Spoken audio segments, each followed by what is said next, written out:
भारत पाकिस्तान के बीच बढ़ते तनाव का असर भारत की इंडियन प्रीमियर लीग 2025 के 8वें सीजन पर भी पड़ा है और फिलहाल इसे एक हफ्ते के लिए सस्पेंड कर दिया गया है, यानी इस पर एक हफ्ते के लिए रोक लगा दी गई है।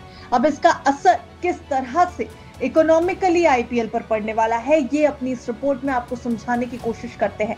दरअसल भारत और पाकिस्तान के बीच जो तनाव चल रहा है, उससे आईपीएल रोके जाने के कारण भारत को लगभग 125 करोड़ रुपए की चोट पहुंच रही है। पाकिस्तान ने इतनी बड़ी चोट कैसे भारत को इकोनॉमिकली दी है, चलिए एक बार इस पर नजर डाल लेते हैं और जानते हैं कि अगर आईपीएल 2025 की रोक को आगे खींचा गया तो इसके क्या क्या इम्प्लीकेशन हो सकते हैं। देखिए, पंजाब और दिल्ली के बीच धर्मशाला में चल रहा मैच बीच में रोकना पड़ा था भारत पाकिस्तान तनाव के कारण, और इस फैसले से करोड़ों फैंस जरूर उदास नजर आए, लेकिन सबसे बड़ा झटका कमाई के मोर्चे पर भारत को लग रहा है। आईपीएल का हर मैच बीसीसीआई को बड़ी कमाई करवाता है। टीवी पर आने वाले मैच, टिकट की बिक्री, स्टेडियम के बाहर खाने पीने के स्टॉल और स्पॉन्सर्स से अच्छी खासी कमाई होती है।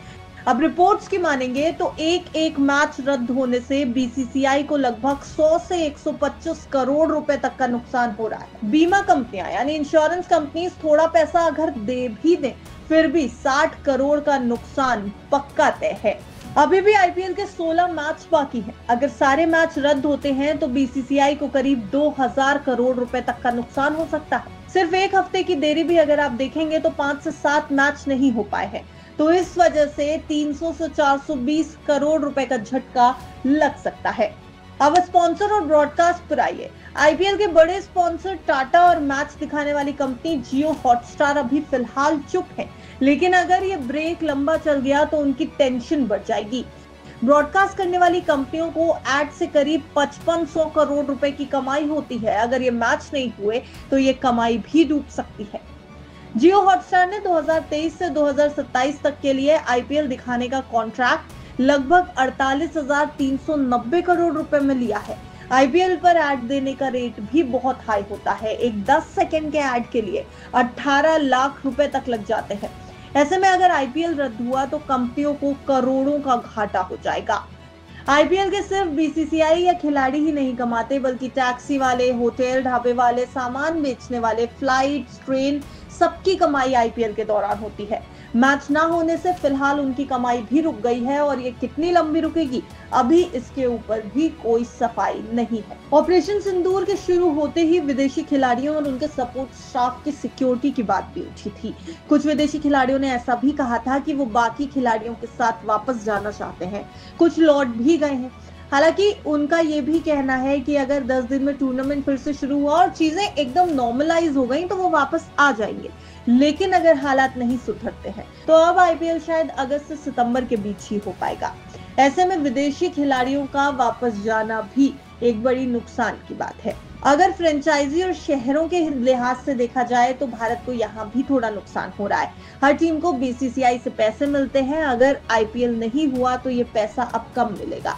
वहीं बेंगलुरु जैसे शहरों में टिकट बेचने से जो कमाई होती थी, अब वो भी नहीं हो पाएगी। खिलाड़ियों और टीमें तो फिर भी कुछ हद तक सेफ नजर आ रही हैं, क्योंकि उनके पास इंश्योरेंस और कॉन्ट्रैक्ट्स होते हैं। लेकिन जो छोटे कारोबारी हैं, जैसे कि सामान बेचने वाले, केटरिंग वाले, टैक्सी और ऑटो चलाने वाले, इनकी कमाई आईपीएल पर काफी ज्यादा बढ़ जाती है। फिलहाल उनकी रोजी रोटी पर भी खतरा दिखाई दे रहा है। यानी कुल मिलाकर अगर देखा जाए तो आईपीएल का रुकना देश की सुरक्षा के लिए बेहद जरूरी था, लेकिन इसका असर सिर्फ मैदान तक नहीं रहा, बल्कि पूरे देश की अर्थव्यवस्था पर भी एक बड़ा डेंट देकर जाएगा। अगर हालात नहीं सुधरे तो बीसीसीआई, कंपनियां और आम लोगों को हजारों करोड़ का नुकसान भी झेलना पड़ सकता है। तो कहीं ना कहीं आईपीएल रुकने से भारत की अर्थव्यवस्था और फाइनेंशियल स्टेटस पर थोड़ा और डेंट जरूर लग रहा है, लेकिन जैसा हमने आपको बताया कि आईपीएल का रुकना बेहद जरूरी था। भारत पाकिस्तान के बीच तनाव अभी भी जारी है। तनाव में बहुत ज्यादा कमी नहीं आई है, क्योंकि दोनों ही देश भले ही सीज फायर का ऐलान कर चुके हों, लेकिन तनाव की सिचुएशन अभी भी बनी हुई है। ऐसे में आईपीएल कब तक रुका रहेगा, क्या आईपीएल पूरी तरीके से रद्द हो जाएगा, इस पर अभी भी प्रश्न चिन्ह लगा हुआ है। जवाब कब तक मिलेगा, इस बात की भी कोई गारंटी नहीं है। तो फिलहाल तो ये माना जा रहा है कि कुछ समय में अगर सिचुएशन ठीक हो जाती है तो आईपीएल को वापस से रिज्यूम किया जा सके और जितना फाइनेंशियल डेंट पड़ा है उसको भी कम किया जा सके। ब्यूरो रिपोर्ट, विस्तार।